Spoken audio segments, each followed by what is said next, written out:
Habib Rizik sudah modar, Habib Rizik mati, Habib Rizik kesambar petir, Habib Rizik sudah qaid.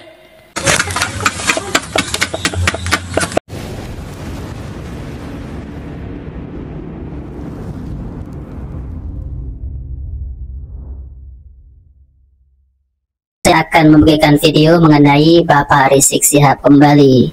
Jadi ini adalah lucu ya teman-teman.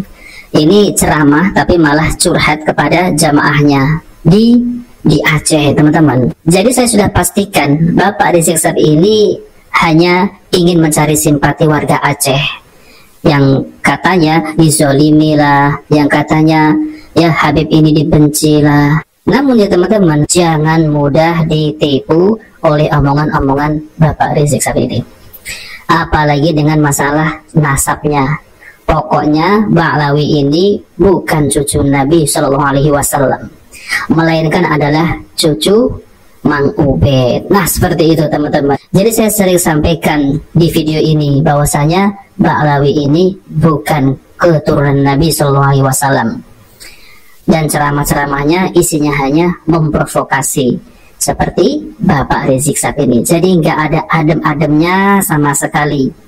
Isinya hanya mencaci maki. Nah seperti itu ya. Jangan mudah kita itu dibodoh-bodohi oleh mereka ini. Mereka hanya mencari mukibin baru. Oke, kita langsung saja, mari kita simak videonya.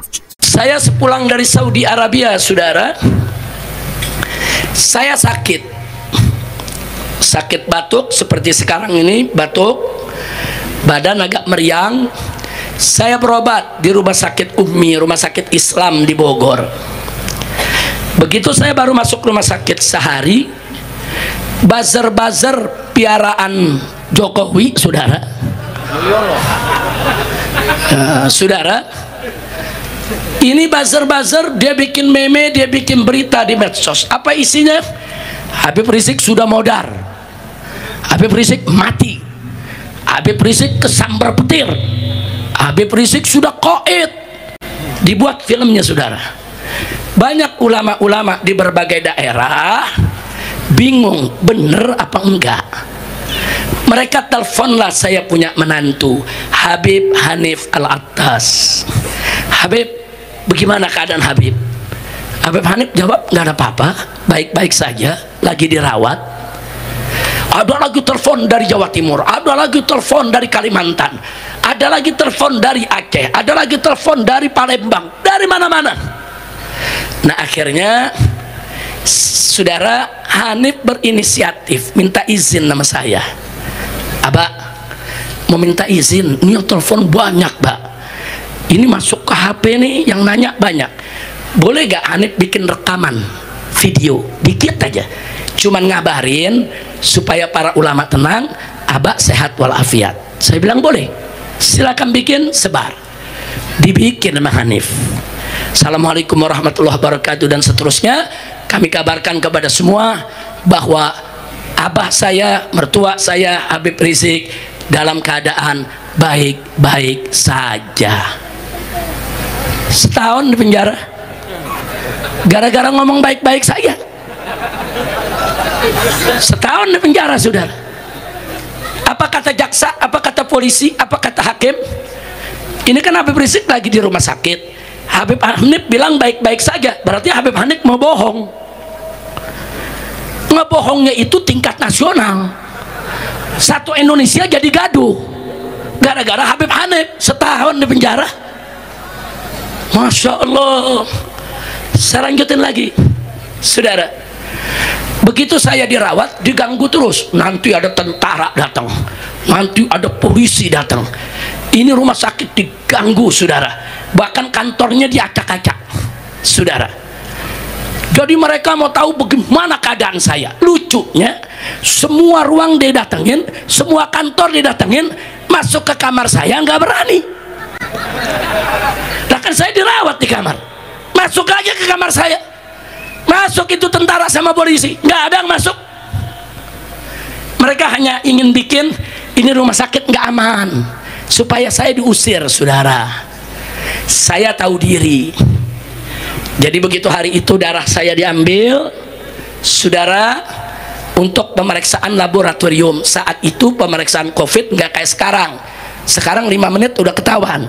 Saat itu 3 hari baru ketahuan, saudara. Dibawalah darah saya ke Jakarta.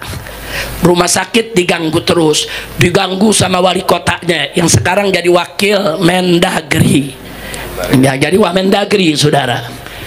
Nah sekarang begitu diganggu saya nggak enak hati. Saya temuin yang punya rumah sakit, saya telepon, saya minta ketemu. Saya bilang, terima kasih ya Ki, antum udah rawat Anda di sini, tapi mendingan Anda pulang. Oh kenapa Beb? Ini kan hasil pemeriksaan darah belum ada, laboratorium ini laporannya belum ada. Anda nggak enak, dia ngeganggu begini. Di sini banyak pasien, ada ibu hamil yang mau beranak, yang lagi cuci ginjalnya, saudara, cuci darah. Saya nggak enak, udahlah saya pulang. Tapi hasilnya nanti kalau udah datang hasil, kirim aja ke rumah. Nah begitu saya mau pulang, yang punya rumah sakit minta testimoni. Habib boleh gak ada testimoni? Rekaman dikit aja buat rumah sakit kita. Boleh, saya bikin rekaman. Assalamualaikum warahmatullahi wabarakatuh.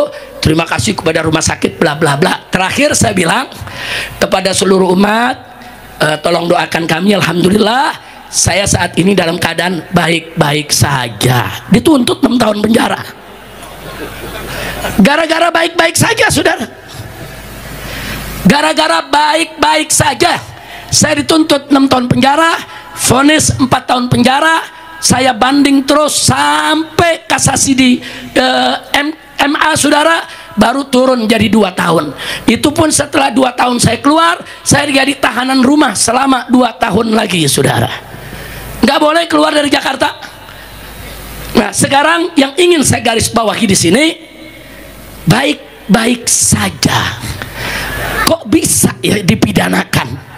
Nah teman-teman yang dimuliakan Allah Subhanahu Wa Taala, jadi pertanyaannya, kapan ya mau tes DNA?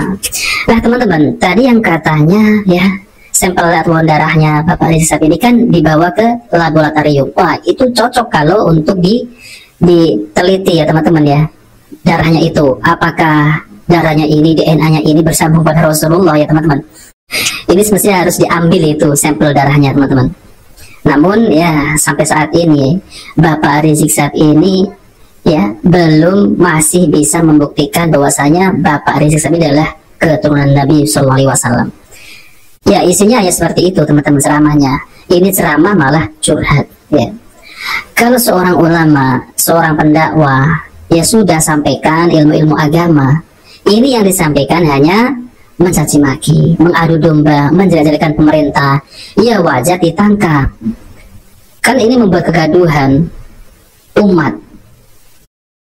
Ya wajar saja ditangkap, diamankan. Kalau nggak diamankan, tidak ditangkap, nanti ini malah makin merusak. Tapi alhamdulillah ya teman-teman ya, mengenai Habib-Habib Alawi yang ada di Indonesia ini, itu sudah mulai banyak orang ataupun kaum muslimin ini yang sadar bahwasanya mereka ini nasabnya itu tidak bersambung kepada Rasulullah SAW.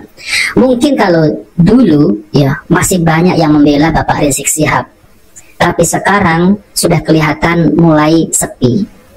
Maka dari itu Bapak Rizik Syihab ini mencari mukibin-mukibin baru yang bisa dikibulin, bisa dibodoh-bodohi dengan mengatasnamakan cucu Rasulullah Shallallahu Alaihi Wasallam. Ini nih ya, targetnya adalah warga Aceh. Nah maka dari itu saya sering sampaikan, jangan mudah dibodoh-bodohi orang-orang yang mengatasnamakan cucu Nabi. Habaib itu cucu Nabi, mana buktinya? Coba verifikasi, apakah benar Habib ini cucu Nabi? Oh benar, ada kitabnya, itu di Rabidu ada silsilahnya. Mana buktikan kitab nasab dari abad keempat, kelima, keenam, ketujuh, kedelapan, kesembilan?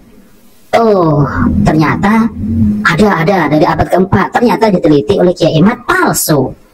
Nah maka dari itu teman-teman ya, kalau dulu memang Bapak Rizik Syihab ini masih banyak pengikutnya, masih banyak sekali.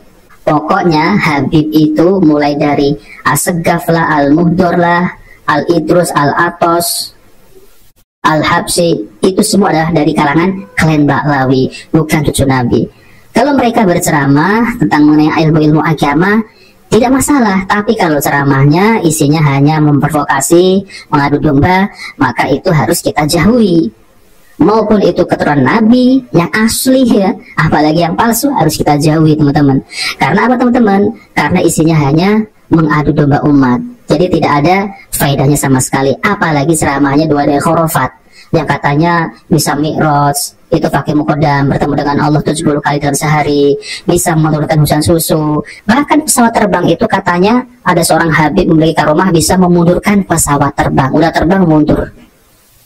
Ini kan ajaran-ajaran yang bertentangan dengan ajaran Islam. Jadi ajaran Habib-Habib ini malah lebih, yaitu ajaran dari leluhurnya. Nah seperti itu teman-teman. Jadi jangan mudah terprovokasi ya, jangan mudah diadu domba, jangan mudah tertipu dengan omongan Habib-Habib Alawi yang mengaku sebagai cucu Nabi.